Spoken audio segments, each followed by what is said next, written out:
Hello students, NCERT physics class 12th में आप सभी का स्वागत है। आज का हमारा टॉपिक है एक समान चुंबकीय क्षेत्र में द्विध्रुव पर लगने वाले बल आघूर्ण की गणना। तो चित्र हमने सबसे पहले बना ही लिया है ताकि आप क्वेश्चन में जो लिखा है उसको अच्छे से समझ पाएँ चित्र के माध्यम से। सबसे पहले बात करें यदि क्वेश्चन की, तो क्वेश्चन में लिखा है कि एक समान चुंबकीय क्षेत्र में, तो देखिए ये आपको चुंबकीय बल रेखाएं दिख रही होंगी, तो जो एक दूसरे के बिल्कुल समांतर हैं इसे ही हम एक समान चुंबकीय क्षेत्र कहेंगे। जिस प्रकार एक समान विद्युत क्षेत्र होता था, हमने अध्याय 1 में उसे पढ़ा हुआ था, उसी तरीके से ये होता है एक समान चुंबकीय क्षेत्र। अब इसमें द्विध्रुव रखा है, तो चूँकि चुंबकीय क्षेत्र है इसलिए द्विध्रुव भी कैसा होगा, चुंबकीय द्विध्रुव। अब चुंबकीय द्विध्रुव क्या है इसको भी हमने पढ़ा हुआ है और अक्षीय निरक्षीय स्थिति में तीव्रता भी निकाली हुई है। चुंबकीय द्विध्रुव में क्या होता है, उत्तरी ध्रुव और दक्षिणी ध्रुव जब एक दूसरे से बहुत ही अल्प दूरी पर होते हैं तो इस ऐसे निकाय को हम चुंबकीय द्विध्रुव कहते हैं। तो देखिए ये हो गया एक समान चुंबकीय क्षेत्र और उसमें हमने क्या रख दिया है, चुंबकीय द्विध्रुव। अब चुंबकीय द्विध्रुव जो है इसमें ये उत्तरी ध्रुव हमने ऊपर बनाया है और दक्षिणी ध्रुव नीचे बनाया है। ऐसा याद रखिए कि उत्तरी ध्रुव जो होता है ये चुंबकीय बल रेखाओं की दिशा में ही चलता है और दक्षिणी ध्रुव उसके विपरीत दिशा में। तो इससे आपको ये बहुत अच्छे से समझ में आएगा। देखिए उत्तरी ध्रुव कहाँ पर है बताइए, तो आप कहेंगे ये है उत्तरी ध्रुव। तो ये जो उत्तरी ध्रुव है ये कहाँ चलता है, जिस डायरेक्शन में चुंबकीय बल रेखाएं चल रही हैं, तो ये चलेगा यहाँ पे। चूँकि ये एक सिस्टम में जुड़ा हुआ है इसलिए ये इस तरीके से नहीं चल सकता, बल्कि ये मैं आपको बताता हूँ। जैसे कि ये उत्तरी ध्रुव है तो ये इस तरीके से चलेगा तो, लेकिन इस तरीके से घूमेगा तो असल में इस पर बल लगेगा। तो इसे हम विद्युत वाले चैप्टर से अच्छे से समझ पाएंगे। देखिए ये है एक समान विद्युत क्षेत्र, इसमें क्या रखा है एक, ये देखिए ये है विद्युत द्विध्रुव, तो ये एक समान विद्युत क्षेत्र में रखा है। तो इस पर क्या होगा कि हमने पढ़ा था कि इस पर जो है बल लगता है F बराबर Q इंटू E।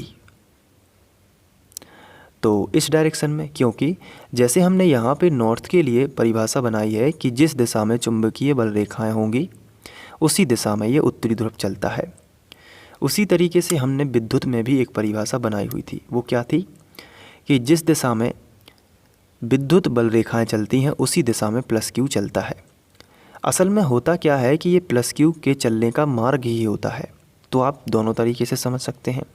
असल में यहाँ पे भी ये जो रेखाएं हैं ये उत्तरी ध्रुव के चलने का मार्ग ही होती हैं। तो सीधी सी बात है कि ये हमेशा चुंबकीय बल रेखाएं उत्तर से दक्षिण की ओर चलती हैं, इसी तरीके से ये प्लस से माइनस की ओर चलती हैं। ठीक है, तो इतना सारा याद नहीं करना है। अगर आपको शॉर्ट टर्म में याद करना है तो आप ऐसे याद कर सकते हैं कि जिस दिशा में चुंबकीय बल रेखाएं चलेंगी उस दिशा में उत्तरी ध्रुव चलेगा, और जिस दिशा से चुंबकीय बल रेखाएं निकली हैं, या फिर ऐसा भी बोल सकते हैं कि उसकी विपरीत दिशा में एस चलेगा। तो यहाँ पे जो बल लगता था वो लगता था क्यू इस डायरेक्शन में चलता, यानी कि ये जो है इस तरीके से घूम जाता, तो इस पर बल लगता था तभी ये घूमता था, और वो कितना बल था, F बराबर Q इंटू E। यहाँ पे Q नहीं है, यहाँ पे ध्रुव प्रबलताएँ होती हैं। ध्रुव की ताकत, ध्रुव प्रबलता यानी कि स्मॉल m होता है इनके लिए। तो Q की जगह पर m हो जाएगा, और E क्या था यहाँ पे, E था यहाँ पे विद्युत क्षेत्र, लेकिन यहाँ पे तो चुंबकीय क्षेत्र है। तो जो F का फॉर्मूला है वो इस डायरेक्शन में यहाँ पे बल लग रहा है, लेकिन जो F का फॉर्मूला है वो बदल जाएगा, Q E नहीं रहेगा। Q की जगह पर यहाँ पे आवेश की ताकत को Q माना जाता था, यानी आवेश Q होता था, लेकिन यहाँ पे ध्रुव की ताकत को ध्रुव प्रबलता बोलते हैं, जिसे हम m कहते हैं। और E है यहाँ पे, चूँकि ये विद्युत क्षेत्र था, यहाँ पे चुंबकीय क्षेत्र है, तो E की जगह पर आ गया B। तो लगने वाला बल क्या हो गया, F बराबर mb। तो इसके अपोजिट डायरेक्शन में भी उतना ही बल लगेगा, F बराबर mb। तो यहाँ पे देखते हैं आप कि एक बल इस डायरेक्शन में लग रहा है, एक बल इस डायरेक्शन में। तो ये जो द्विध्रुव है ये चुंबकीय क्षेत्र के समांतर आने का प्रयास करता है, क्योंकि इस पर दो बल एक ही समय में कार्य करते हैं।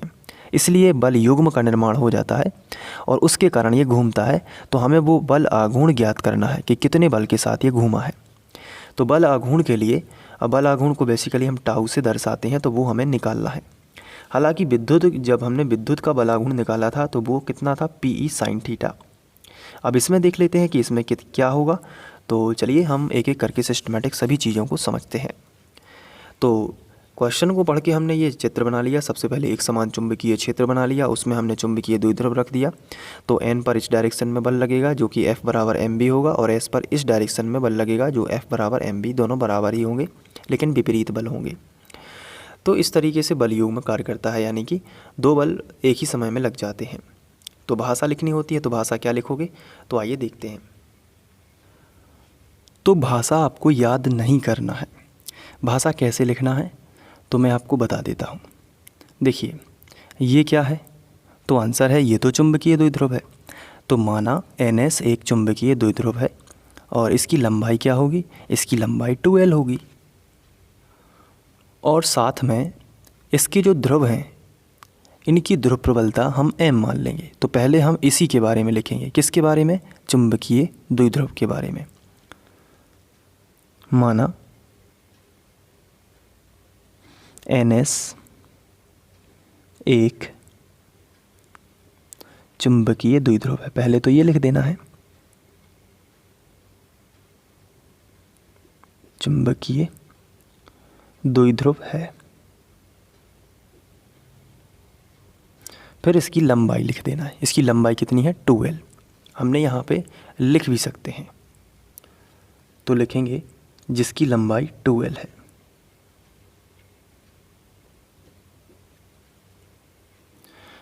इसके बाद हम लिखेंगे कि तथा ध्रुवों की ध्रुव प्रबलताएं स्मॉल m हैं, या फिर हम डायरेक्ट ये भी लिख सकते हैं तथा ध्रुव प्रबलता स्मॉल m है। तो भाषा को नहीं बढ़ाते, ठीक है। अब इसे हमने कहाँ रखा है, एक समान चुंबकीय क्षेत्र में। तो द्विध्रुव को एक समान चुंबकीय क्षेत्र में रखने पर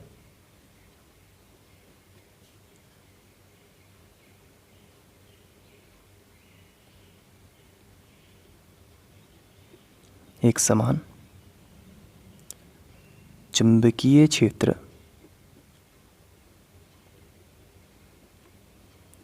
में रखने पर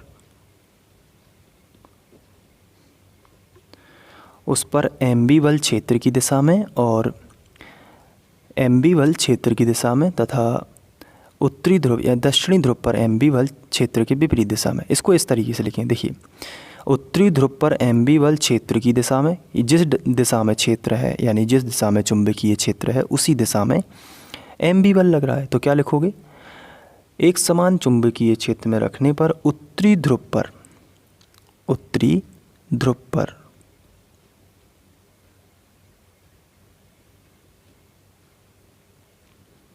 एमबी बल क्षेत्र की दिशा में, जिस दिशा में चुंबकीय क्षेत्र है उसी दिशा में।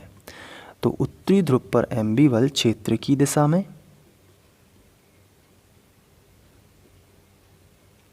तथा दक्षिणी ध्रुव पर एमबी बल क्षेत्र के विपरीत दिशा में। तो इसी तरीके से लिखा कि दक्षिणी ध्रुव पर एमबी बल क्षेत्र के विपरीत दिशा में कार्य करता है।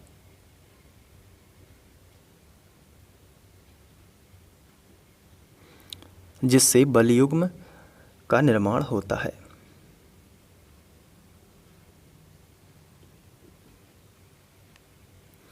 जिससे बल युग्म का निर्माण होता है।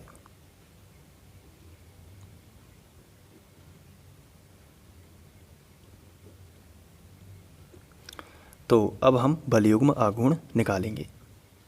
तो नीचे लिखेंगे, तो द्विध्रुव या चुंबकीय द्विध्रुव का बल आघूर्ण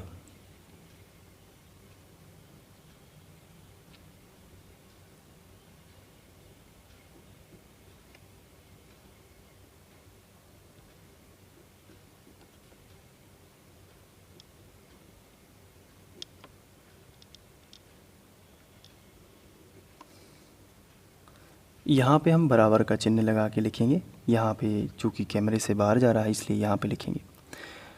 बल आघूर्ण क्या होगा, बल गुणित बलों के बीच की लंबवत दूरी। तो वही लिख लेते हैं, बल गुणित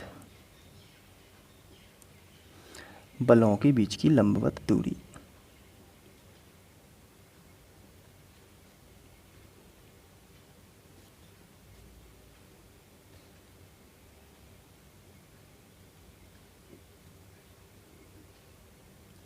ये देखिए, तो बल कितना है तो आप चित्र में देख सकते हैं।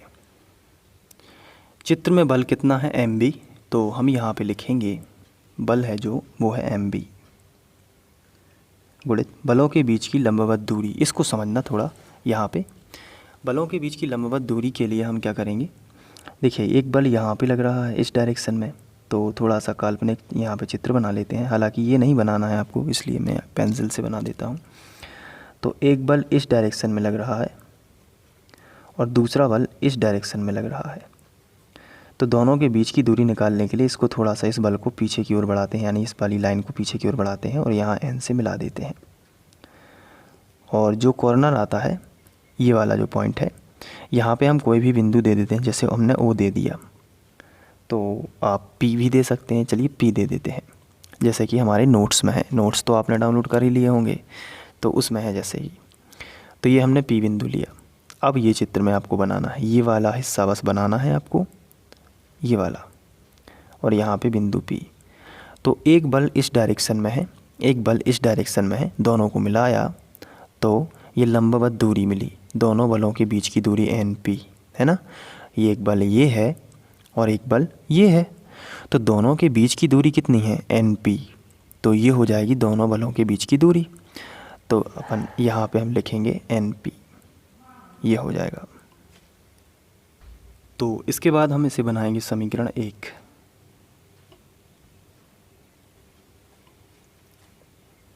अब जो NP है इसका मान हमें निकालना है, तो इसके लिए हम सिंपल चित्र में चलेंगे, ठीक है। तो देखिए समकोण बना है, एक लंब खिंचा है, यहाँ पे ये बन गया समकोण। समकोण के सामने की वजह ये हो जाएगी कर्ण, जो कि हमें ज्ञात है 2L। ये N से लेकर S तक की दूरी, आप देखिए, आप त्रिभुज आपको दिखा होगा, ये देखिए NS। तो समकोण त्रिभुज NOS में, सॉरी P है ये, इसको हमने बाद में P कर दिया था, तो ये P है। तो समकोण त्रिभुज NPS में, तो यहाँ पे हम लिखते हैं समकोण त्रिभुज NPS। विद्युत में भी हमने इसे किया हुआ है, इसलिए थोड़ा जल्दी समझ में आता है NPS। अब इसमें हमें चाहिए क्या है, NP का मान ज्ञात क्या है 2L यानी NS। तो ज्ञात और अज्ञात में रिलेशन देखिए, ये लंब है और ये कर्ण है। तो ज्ञात क्या है NS, यानी कि जिसकी लंबाई 2L है, द्विध्रुव की लंबाई। तो ज्ञात अज्ञात में रिलेशन है साइन का, लंब बटे कर्ण। तो इसलिए साइन का सूत्र लगेंगे, क्योंकि जो हमें अज्ञात होता है वो तो हमें ज्ञात करना ही है, लेकिन जिसका मान है उसको हमें उसके बटे में लिखना होगा। तो अज्ञात बटे ज्ञात, तो लंब बटे कर्ण, इसलिए साइन का फॉर्मूला मजबूरी में यहाँ पे हम लगाएंगे। तो साइन थीटा बराबर लंब बटे कर्ण। लंब कितना है देखिए NP, तो यहाँ पे हम क्या लिखेंगे NP। और कर्ण कितना है देखिए, कर्ण है NS, तो यहाँ पे हम लिख देंगे NS। आगे बढ़ते हैं, तो साइन थीटा बराबर NP तो ज्ञात करना है, इसका मान हमें चाहिए, लेकिन NS तो 2L है, द्विध्रुव की लंबाई है NS, गुणा कर देते हैं तो NP का मान मिलेगा कितना, NP बराबर 2L साइन थीटा। तो इसको 2L साइन थीटा को जाके हम NP की जगह पर रखेंगे, तो लिखेंगे NP का मान समीकरण 1 में रखने पर।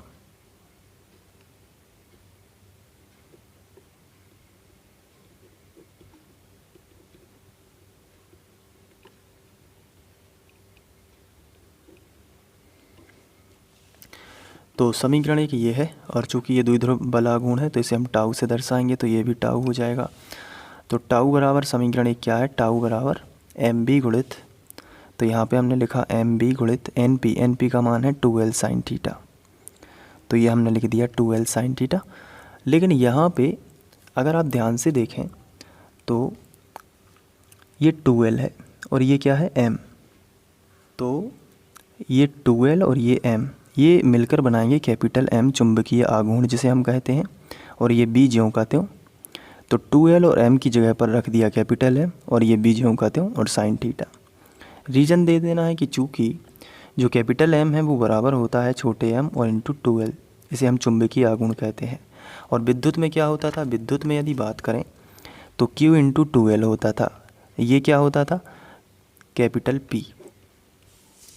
तो वही है, तो टाउ बराबर MB साइन थीटा, ये हो जाएगा बल आघूर्ण। और जो जो विद्युत के लिए होता था वो होता था टाउ बराबर PE साइन थीटा, लेकिन चुंबक के लिए MB साइन थीटा। ठीक है, तो दोनों एक ही चीज़ है, बस चुंबक और विद्युत से रिलेटेड है। तो यही चुंबकीय द्विध्रुव के बल आघूर्ण का व्यंजक है। और इसका जो सिस्टमेटिक है वो नोट्स में लिखा हुआ है, तो आप वहाँ से नोट करके इसे सीख सकते हैं। नोट्स डाउनलोड करने के लिए आप हमारी वेबसाइट notesbysandeep.com